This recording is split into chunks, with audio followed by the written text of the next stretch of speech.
आता new file घेऊ आपण, मॉडिफाय मध्ये जाऊ, ट्रिम आणि एक्सटेंड. आता ट्रिमचा आपण जनरल यूज बघितलाय, आता आपण डिटेल मध्ये बघू. ठीक आहे. आता ट्रिम जर बघायचे तर ट्रिमसाठी आपण काय करू की एक व्हर्टिकल ऑब्जेक्ट ड्रॉ करतो मी, आणि हा सेकंड. बघा कुठलीही केस पकडली तर काय होणार आहे, ऑब्जेक्ट जो आहे तो एकमेकांना क्रॉस होणार, बरोबर. त्यामुळे आपण एक सिंपल ड्रॉइंग बनवू ज्यामध्ये पहिल्या दोन रेफरन्स मध्ये थर्ड ऑब्जेक्ट जो आहे तो इंटरसेक्ट झालाय किंवा त्याला क्रॉस केलंय. शॉर्टकट काय, TR फॉर ट्रिम, एंटर. आता बघा फर्स्ट मेथड काय आहे की कमांड घेतली तुम्ही, सिलेक्ट ऑब्जेक्ट और सिलेक्ट ऑल बोलतो तो, कळलं. आता पहिले आपण बघू सिलेक्ट ऑब्जेक्ट. आता बघा इथे एवढे ऑब्जेक्ट्स आहेत. समजा ही जी एक लाईन आहे ती ऍज अ ट्रिमर म्हणून मला वापरायची आहे, म्हणजे त्या लाईनला जेवढ्यांनी क्रॉस केलंय ते कट होईल. एंटर. आता बघा ही जी लाईन आहे ही क्रॉस झाली होती, पण आता ही क्रॉस झाली का, ही लाईन क्रॉस झाली, पण आता ही लाईन क्रॉस झाली का, कोणाला, या लाईनला. कळला यूज. आता आपण अंडू करू, वापस TR, एंटर. आता आपण एकच रेफरन्स घेतला होता, पण समजा नेक्स्ट केस मध्ये आता आपल्याकडे दोन रेफरन्स म्हणजे दोन ट्रिमर आहेत, मग एंटर करायचं. आता ही जी एक लाईन आहे याचे 3 सेगमेंट झालेत. समजा मधला मीन कट केला, राईट साइड कुठं क्रॉस झाले का, लेफ्ट साइडची लाईन क्रॉस झाले का, पण वरची लाईन ही क्रॉस झाले, ही पण क्रॉस झाले, पण आता ही क्रॉस होते का.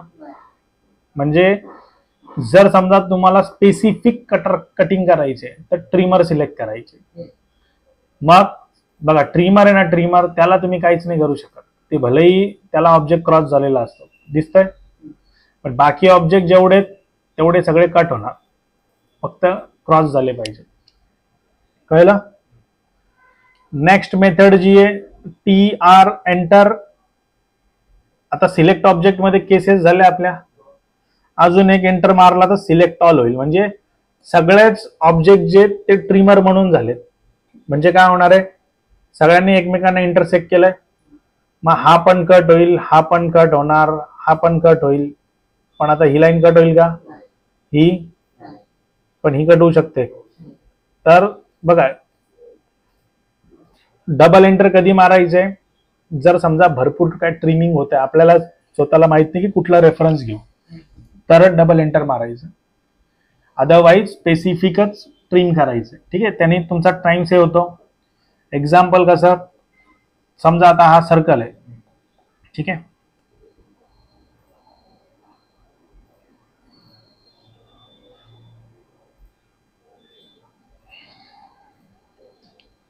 आता मला काय करायचं, फक्त हा जो आर्क आहे ना आणि हा आर्क एवढाच पाहिजे. जर तुम्ही TR डबल एंटर मारलं तर काय होणार आहे, याला कट करा, मग याला कट करा, एवढं सगळं करावं लागतं. पण TR single enter, trimmer select करा. कळलं. आता ऑब्जेक्ट दिसायला छोटा आहे म्हणून असं आपल्याला असं वाटतं की आपण फटाफट करू, पण अख्खा प्लॉट असेल ज्यामध्ये 100 पेक्षा जास्त ऑब्जेक्ट असतील, अशाला तुम्ही ट्रिम नाही करू शकणार लवकर. कळलं. Again TR, enter. आता आपण दोन्ही पण ऑप्शन्स बघितले, अजून एक एंटर मारायचा. आता खाली ऑप्शन्स दिसतील तुम्हाला, fence, crossing, project, edge, erase. आता यातले काही ऑप्शन 3D मध्ये पण दिसतात, आपण फक्त इथे काय यूज होणार आहे तेवढं बघू. पहिला ऑप्शन आहे फेन्स. फेन्स हा काय प्रकार आहे की जेव्हा आता बघा आपण ऑलरेडी कमांड घेऊन डबल एंटर मारलेला आहे, म्हणजे तुम्ही डायरेक्ट पण ट्रिम करू शकतात, पण फेन्स ऑन केलं तर फेन्सचा अर्थ काय होतो, कर्सर आहे ना लेफ्ट क्लिक प्रेस करून ठेवायचा. ठीक आहे, जिथे जिथे इंटरसेक्ट झालंय तेवढं सगळं कट होईल. कळलं.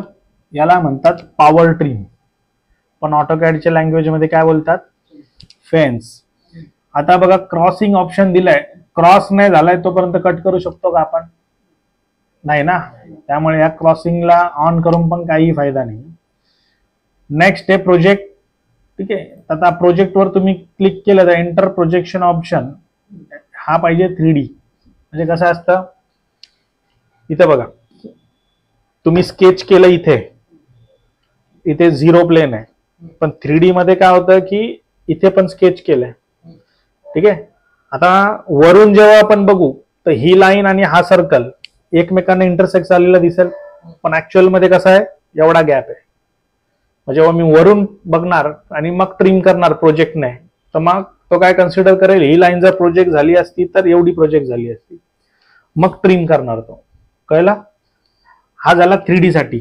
आता याच्यात 3D नाहीये, आपण डबल एंटर मारू. पण पुढचा ऑप्शन काय आहे, एज आहे 2D साठी. एक्झाम्पल, समजा ही लाईन जी आहे आणि ही लाईन क्रॉस झाले, पण आता ही लाईन क्रॉस झाले का, आता ट्रिम कमांड डबल एंटर. याच्यामुळे हा प्रोजेक्ट झालाय बघा, हे इंटरसेक्ट झालंय. आता इंटरसेक्ट होतंय का, पण जर हा जॉईंट झाला असता तर इथे कुठेतरी जॉईंट झाला असता. TR double enter. मग एज मध्ये गेलात ना तर एक्सटेंड आणि नो एक्सटेंड दोन ऑप्शन आहे, कुठला ऑन आहे? अरे नो एक्सटेंड ऑन आहे. मग आपण काय करायचं आता, बघ नो एक्सटेंडचा अर्थ काय, ही जी लाईन आहे तो कन्सिडर नाही करत आहे की ही इथे जॉईंट होणार. आपल्याला आता त्याला सांगायचंय की अज्युम कर, म्हणून एक्सटेंड ऑन करायचं. आता त्यांनी काय अज्युम केलंय, ही लाईन इथे कनेक्ट झाले, मग काय होणार आहे, या लाईनीपासून कट होतंय. आता इथे लक्षात आहे, ही लाईन जी आहे ही इकडे ट्रिम होत होती, आता ही लाईन इथे दिसतंय.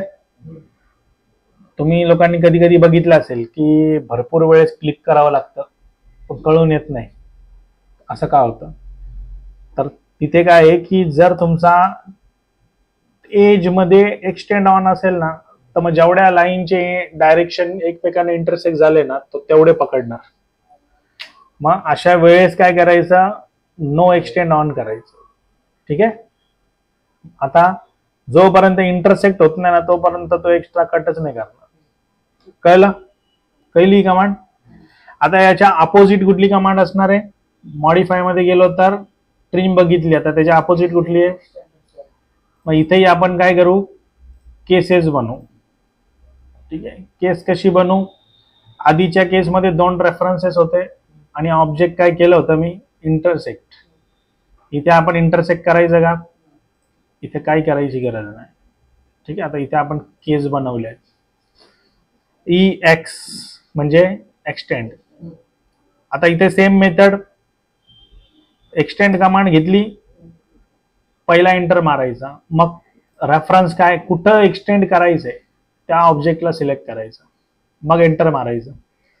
ही लाईन एक्सटेंड झाली पाहिजे, ही पण लाईन एक्सटेंड झाली पाहिजे, ही पण झाली पाहिजे, पण याच्या पुढं काय आहे का, नाही होणार. अंडू मारू, EX एंटर. समजा आता आपण पहिला बघू, एकच रेफरन्स घेतला मी, एंटर मारला, ही एक्सटेंड होते ना, पण ही होते का एक्सटेंड, याच्या समोर रेफरन्स आहे ना, तरी होत नाहीये का, आपण स्पेसिफिक बोललोय की इथेच एक्सटेंड झालं पाहिजे लेफ्ट साईडला. आता EX एंटर, पहिला आणि दुसरा किती रेफरन्स घेतल्यात आपण, मग आता त्याला कळणार की ह्या साईडला पण एक्सटेंड करायचं, इथेही करायचं, ही करायचंय, म्हणजे जेवढे पॉसिबिलिटीज आहेत तेवढे सगळे एक्सटेंड होते. ही होते का, नाही. तिसरा ऑप्शन काय, EX डबल एंटर मारायचं, म्हणजे ट्रिमच्या अपोजिट केलं आपण. जे समोर आहे तिथे एक्सटेंड होणार, जिथे नाहीये तिथे नाही होणार, म्हणजे सिलेक्शन करायची गरज नाही ऍक्च्युली. पण आता एक्सटेंड मध्ये गेलात, डबल एंटर मारलात, फेन्सिंग काय कळलं तुम्हाला, क्लिक करू आपण. ठीक आहे, तो डायरेक्ट करणार. क्रॉसिंग, इथे मध्ये क्रॉसिंगची गरज नाहीये, प्रोजेक्ट यामध्ये येणार नाही. राहतो काय प्रश्न आता, एज. आता ही जी केस आहे याच्यासाठी लागतो एज.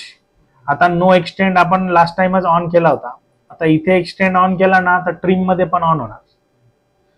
ऑन केलं, आता बघा झालं एक्सटेंड. आता ही इथे जॉईंट होऊ शकते म्हणून एक्सटेंड झाली, ही पण याला कनेक्ट होऊ शकते म्हणून एक्सटेंड झाली. बरोबर आहे. आता पुढे जाऊन समजा सी भले किती लाईन अँगल मध्ये असो, किती लांब जाऊ शकते. एक्सटेंड, डबल एंटर, पहिला किती लांब आली बघा, कळलं. अशा पद्धतीने ती एक्सटेंड होणार. पण आता आपण एक्सटेंड मध्ये एक्सटेंड ऑन केलं ना, आता ट्रिम मध्ये तुम्ही गेलात, डबल एंटर मारला, एज मध्ये गेलात तर इथेही काय होणार, सेम कमांड आहे, फक्त काय आहे की नाव वेगळं आहे म्हणून इथे ऑफ करून ठेवायचं. कळलं. आणि इरेज ऑप्शन येतो त्याच्याने इरेज होईल.